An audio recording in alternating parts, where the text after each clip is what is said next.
Hola, buenas tardes. ¿Cómo están ustedes, mis hermanos, amigos invisibles? Dios los bendiga. ¿Cómo están ustedes? Su hermano y amigo Rafael Espina. Sí, señor. Como decía un amigo mío, no han nombrado a nadie. No, pero por favor. El título que quiero que me den es el de siervo. Más nada. Alabado sea Dios. Y ese es el título más honorario que alguien puede recibir. Siervo del Altísimo. Gloria a Dios. Bueno, estoy haciendo unos pequeños tips, o no sé si se le puede llamar tips porque no son tan cortos tampoco, pero sí quería hacer unos pequeños bloques de unos 30 o 45 minutos quizás. Como alguien me dijo por ahí, Rafael, no hagas eso tan largo porque nadie lo escucha. Bueno, el que lo quiere escuchar, que lo escuche, porque yo personalmente cuando a mí me gusta escuchar a alguien, porque creo que es interesante lo que habla, que lo dice, lo habla bien preciso y conciso. Yo estoy hasta una hora y media viendo un video. Y he aprendido muchísimo con hombres de Dios, por supuesto.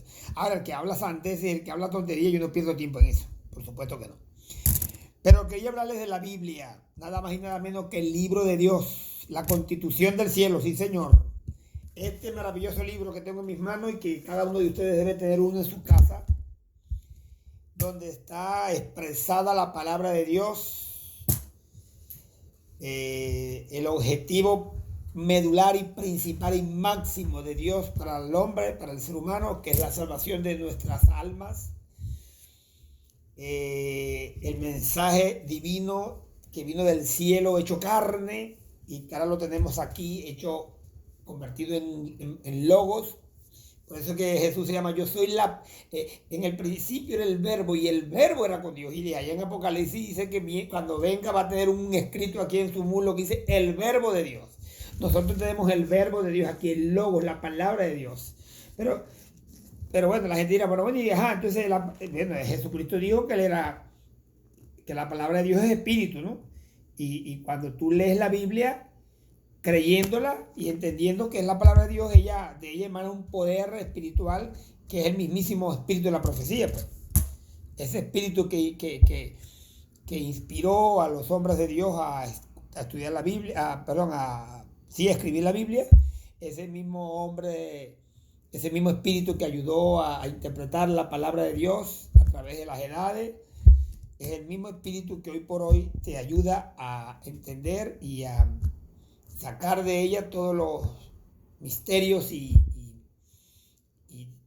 tesoros escondidos que están ahí. Escondidos cuando tú no la hables, cuando tú no la lees, cuando tú no la crees, en fin, obviamente va a estar escondido. Pero la Biblia pues está disponible, gracias a Dios. Yo tengo varias versiones. Y ahora con internet usted puede tener las versiones que quiera. Pero la Biblia está prohibida en muchos países y ha estado prohibida muchas veces en muchas partes del mundo y han querido destruirla, pero no han podido ni podrán. Entonces, bueno, ¿sabías tú que la Biblia es el libro de Dios, por lo tanto, la palabra del Creador? ¿Sabías tú que la Biblia es la palabra de Dios realmente? No, que la Biblia contiene la palabra de Dios. No, la Biblia es la palabra de Dios en su totalidad. Que contiene palabra de hombre y palabra, obvio, pero quien la mandó a escribir es Dios. Y cuando Dios le dice al autor, escribe esto y esto y esto, está saliendo de la boca de Dios, o sea que es la palabra de Dios. No, pero fue escrita por hombres, obvio, pero voy a poner un pequeño ejemplo y sencillo. Si yo tengo una empresa y tengo mi secretaria y le quiero enviar, y cuando voy a enviarle la carta a alguien, no la envío, no la escribo yo, la escribe mi secretaria. Pero quien la inspiró fui yo, obvio. Entonces, ese argumento se cae, ¿no? Por sí solo, por su propio peso. Así que, ¿sabía que la Biblia es el mensaje del cielo revelado a los hombres donde Dios revela su plan supremo para la humanidad perdida y caída? Dios no se conformó con que su creación cayera, se contaminara y se perdiera en el infierno. No, Dios se proveyó de un plan preconcebido desde antes de la fundación del mundo, desde que antes que Adán y Eva pecaran, Dios había previsto el Evangelio, a Jesucristo, al Cordero de Dios fue inmolado allá en la eternidad. ¿Cómo es eso? Imagínense, para yo explicarle eso tendría que estar en la mente de Dios. Lo que sí sé es que la Biblia dice que fue inmolado desde antes de la fundación del mundo. O sea, como Dios, aquello que llamamos la prognosis de Dios o la presciencia, no la presencia, sino la presciencia de Dios. Esa prognosis que le permite a Dios ver el futuro, sabiendo Dios que el hombre iba a pecar y que iba a quebrantar su ley, se proveyó él a sí mismo a través de su Hijo Jesucristo. Y él dijo allá, ¿a quién enviaré y quién irá por nosotros? Y de su Hijo Jesucristo, que es la segunda persona de la Trinidad Divina, dijo, envíame a mí, Señor, yo iré. Alabado sea Dios. De manera pues que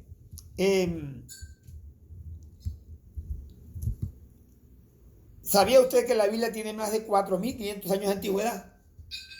Y no obstante sigue estando actualizada hoy por hoy. ¿Sabía que han tratado de destruirla a través de las edades y no han podido hacerlo? La Biblia dice que el cielo y la tierra pasarán, pero que su palabra no pasará. Dios dice eso pues, en la Biblia. Pasará todo, el cielo, la tierra, todo, pero la palabra de Dios permanecerá para siempre. Y los que creemos en la palabra de Dios, dice la Biblia, que el cielo y la tierra pasarán, pero los que creen en el Señor permanecerán para siempre. Séquese la flor, séquese la hierba, pero la palabra de Dios permanece para siempre. Dice Isaías 40, verso 8. ¿Sabía usted que su inerrancia y su veracidad ha sido aceptada hasta por los más escépticos científicos, geólogos o sociólogos, arqueólogos, iba a decir astrólogos, pero eso no tiene cabida aquí, antropólogos, han aceptado que la Biblia siempre tiene la razón? ¿Sabía que es el libro más vendido y más leído del mundo entero? Que ha sido traducido en todos los idiomas del mundo y que fue el primer libro impreso allá en Alemania, en la imprenta de Gutenberg. ¿Sabía usted que tiene más de 1.400, o sea, que fue escrito en un lapso de 1.400 a 1.500 años por más de 40 autores diferentes, en épocas diferentes, pero que la línea de pensamiento, o lo que se le llama la hilación del pensamiento, no se desvió ni a diestra ni a siniestra, porque quien la inspiró es uno solo, que es Dios. Y Dios es perfecto, Dios es inerrante. ¿Sabías que está formada por un compendio de libros? Por eso se le llama la Biblia, ¿no? Porque viene de la palabra biblios o biblos, de allá del griego, que significa compendio de libros, o sea, biblioteca, pues. La Biblia es una biblioteca porque está conformada por varios libros. Y esos 66 libros están inspirados completamente por Dios y voy a usarla a ella misma para que ella misma se interprete, ¿no? Porque la Biblia se interpreta por sí sola. Dice la palabra de Dios en 2 Tesalonicenses, en 2 de Timoteo capítulo 3, verso 16 y 17. Dice que toda escritura es inspirada por Dios, toda la escritura, para enseñar, nos enseña, nos instruye, para redarguir, nos redarguye de pecado, nos sirve como un espejo para mirarnos cómo estamos caminando, para corregirnos, corrige cuando tiene que corregirnos. Bendito sea Dios. Para instruirnos en justicia, o sea, nos enseña a caminar en justicia, en juicio y en equidad, a fin de que el hombre de Dios sea perfecto. Hemos sido llamados a ser perfecto como vuestro Padre que está en los cielos es perfecto, enteramente preparado para toda buena obra. Fuimos predestinados para buenas obras. Efesios 2:10 dice que somos hechura suya, creados en Cristo para buenas obras, las cuales Dios preparó de antemano para que anduviésemos en ellas. Y el capítulo 8, verso 29 de Romanos, si no mal recuerdo, dice que hemos sido predestinados, o sea, escogidos de antemano para que seamos conformes a la imagen de su Hijo, para que Él sea el primogénito entre muchos hermanos. Amén. O sea, la idea de Dios pues convertirnos conforme a la imagen de su Hijo, a ese Hijo perfecto, a ese unigénito Hijo, a ese segundo Adán que vino a buscar lo que se había perdido, que vino a reestructurar nuevamente la comunión con Dios. Bendito sea el nombre de Cristo. De manera pues que toda la Biblia es una profecía, la profecía de la palabra de Dios. Es inspirada por Dios y nunca fue traída por voluntad humana. Y me voy a ir a segunda de Pedro, capítulo 2, verso 20-21. Pedro, capítulo 2, verso 21. Segunda de Pedro, por aquí. Vamos a ver, aquí está. Entendiendo primero esto, que ninguna profecía de la Escritura es de interpretación privada, porque nunca la profecía fue traída por voluntad humana, sino que los santos hombres de Dios hablaron siendo inspirados por el Espíritu Santo. Y esa palabra inspirado ahí es la misma palabra que está allá en 2 Tesalonicenses capítulo 3, verso 16, que es neuma, exhalada, inspirada por Dios. Amén. La palabra neuma también se usa en el antiguo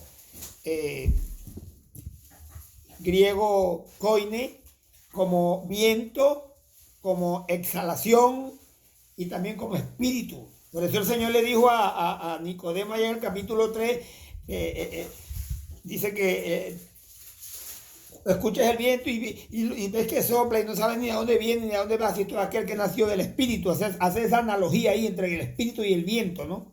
Pues se usa la misma palabra, de hecho.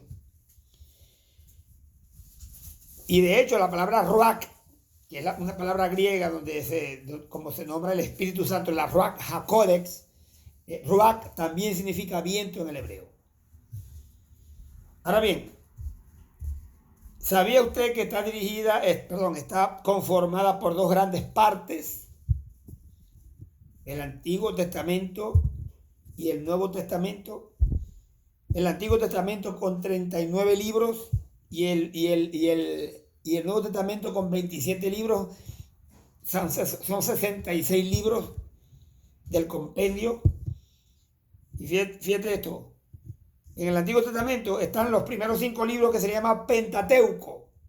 La palabra Pentateuco viene de 5. Los primeros 5 libros escritos por Moisés, que son pues Génesis, Éxodo, Levítico, Número y Deuteronomio, que es lo que se llama la Tanakh, ¿no? Y después vienen los libros históricos, que son 11 libros históricos, Jueces, Josué, Jueces, Esther, Primera de Crónicas, Primera de Reyes, Segunda de Reyes, Samuel, Segunda de Samuel, Primera, Segunda de Crónicas, en fin, todos esos hacen 11 libros. Y podemos nombrarlos sin problema, ¿no? Para que si vamos a hablar de la Biblia, bueno, vamos a enumerarlos tal cual, ¿no? O sea, son Josué, Jueces, Ruth, Primera de Samuel, Segunda de Samuel, Primera de Reyes, Segunda de Reyes, Primera de Crónicas, Segunda de Crónicas, Esdras, Nehemías y Esther. Son 11 libros históricos. Después vienen los 5 libros sapiensales o de sabiduría, que son Job, Salmos, Proverbios, Eclesiastés y Cantares. Se le llaman libros de sabiduría. Bueno, porque lo que tienen es sabiduría. Entonces, usted quiere ser sabio. Como dicen por ahí, lee la Biblia para ser sabio. Vívela para ser santo. Perdón, lee la Biblia para ser sabio. Créela para ser salvo. Y vívela para ser santo. Porque si no, no tiene ningún sentido, ¿no? Leer la Biblia. Si no la lees con esas con esos 3 puntos,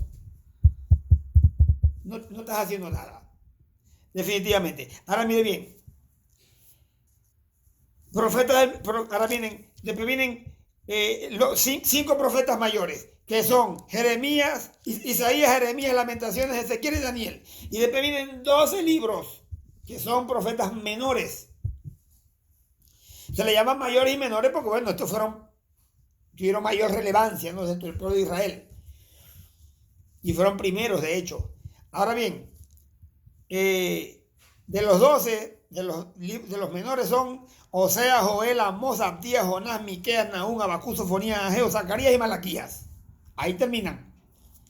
Malaquías, el último libro. De allí pasan 400 años que Dios no se comunica con el pueblo de Israel a través de los profetas, hasta Juan el Bautista, que fue el último de los profetas. Quien le prepara el camino al Señor, ¿no? Por eso que se llama el precursor, Juan el Bautista. Ahora, los del Nuevo Testamento, entonces comienzan los evangelios, que son Mateo, Marcos, Lucas, Juan. Son los evangelios, los gnósticos y los sinópticos. Los sinópticos, pues, los primeros tres. Juan no está dentro de los sinópticos. Los gnósticos no, mentira, no me hagan caso de esa palabra, la inventé. Hechos, libro histórico. Romanos. Bueno, después vienen,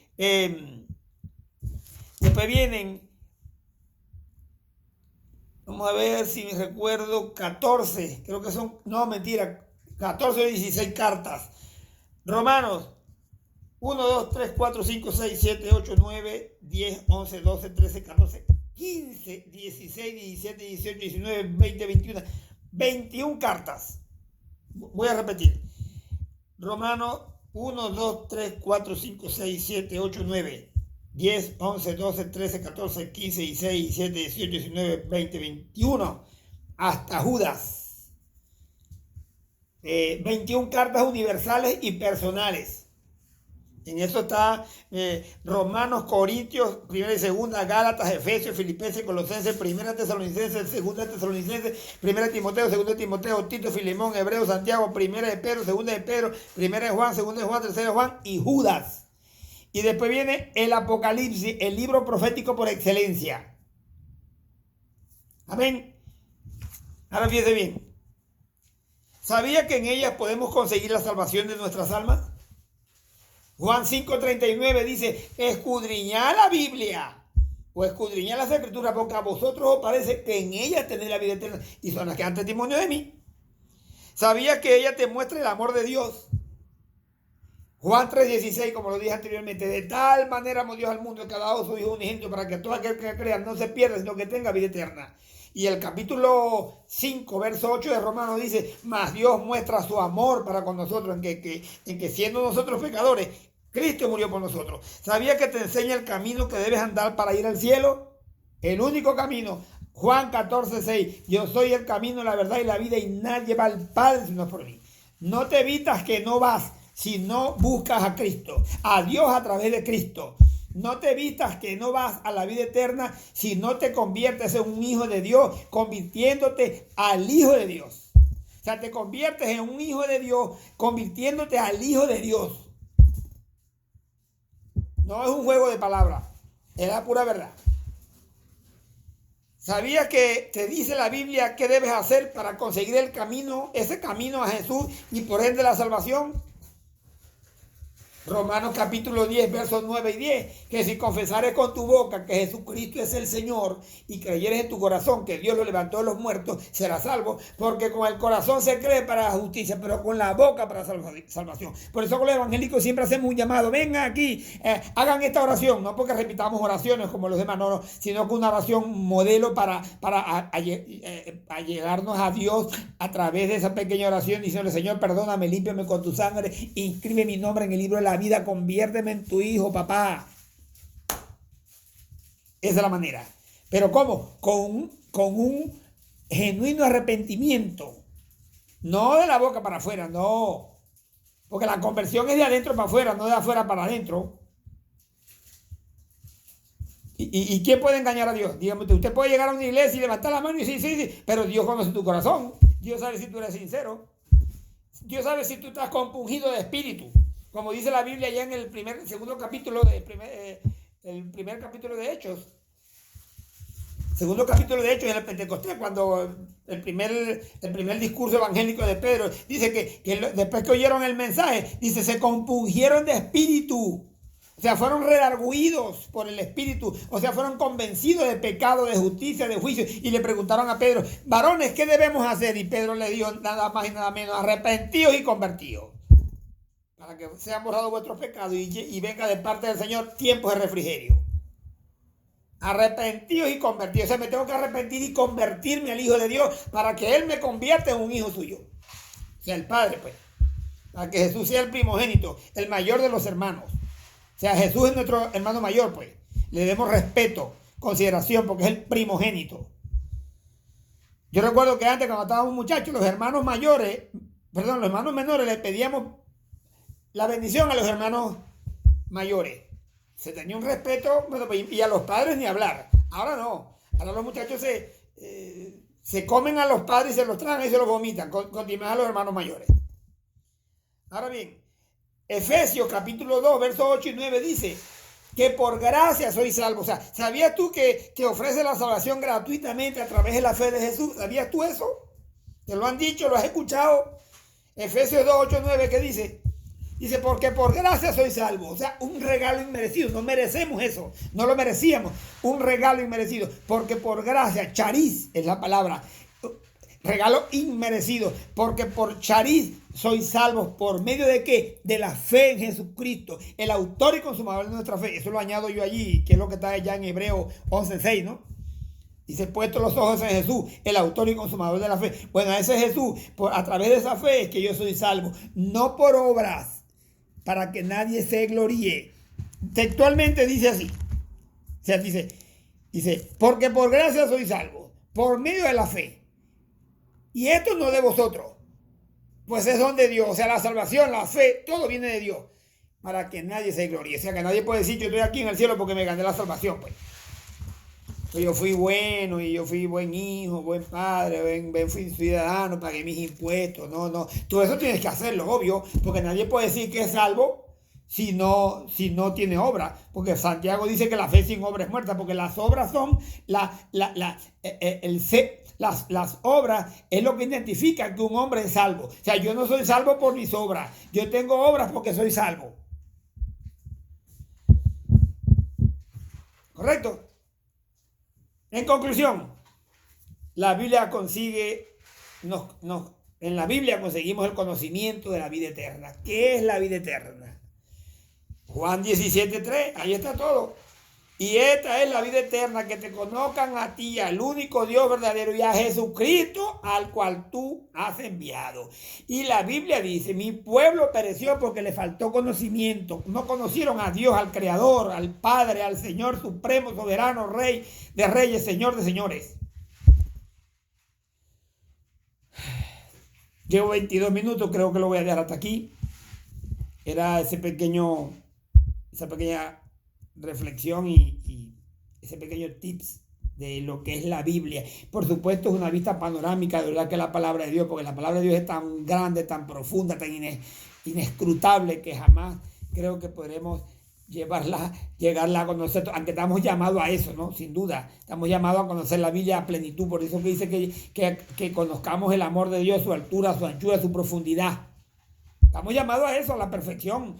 Rafael, ¿y crees tú que llegamos a la perfección? Bueno, no, mientras estemos en este cuerpo no vamos a llegar a ser perfectos nunca. Pero la Biblia dice en Filipenses 1:6, estando persuadido de esto, que el que comenzó en vosotros la buena obra, la perfeccionará hasta el día de Jesucristo. Y los proverbios dicen que el camino de los justos es como la luz de la aurora. Creo que es 4:18 proverbios. Si me equivoco, perdónenme, me lo dicen. El camino de los justos es como la luz de la aurora, que va en aumento hasta que el día es perfecto. Estamos llamados a eso, a ser santos, a ser perfectos. Y lo dice en 1 Pedro 1:16, sé santo porque vuestro Dios, porque vuestro Señor es... Sé santo porque yo soy santo. Sé perfecto como vuestro Padre es perfecto. Estamos llamados a eso. El apóstol Pablo decía, no es que yo lo haya alcanzado ya. No, él no podía decir que yo lo alcancé. Aunque él decía que lo imitáramos, de hecho, ¿no? Pero mira el grado de santidad que tenía ese hombre, ¿no? El apóstol de los apóstoles. Aunque el apóstol de los apóstoles es Jesucristo, ¿no? El apóstol de vuestras almas. Pero el mayor de los apóstoles fue al apóstol Pablo, sin duda alguna. Y él decía, no es que yo lo haya alcanzado ya, pero una cosa hago, dejando lo que queda atrás. Un montón de cosas que las tenía hasta por basura. Y nosotros todo lo que nos ha pasado y lo que hemos dejado y hemos perdido, dejémoslo atrás. Pasemos la página. y extendiéndonos hacia adelante a la meta del supremo llamamiento de Dios en Cristo Jesús. Son 24 minutos, 25 minutos el video. Bendiciones para todos. Hasta la próxima. Bendiciones.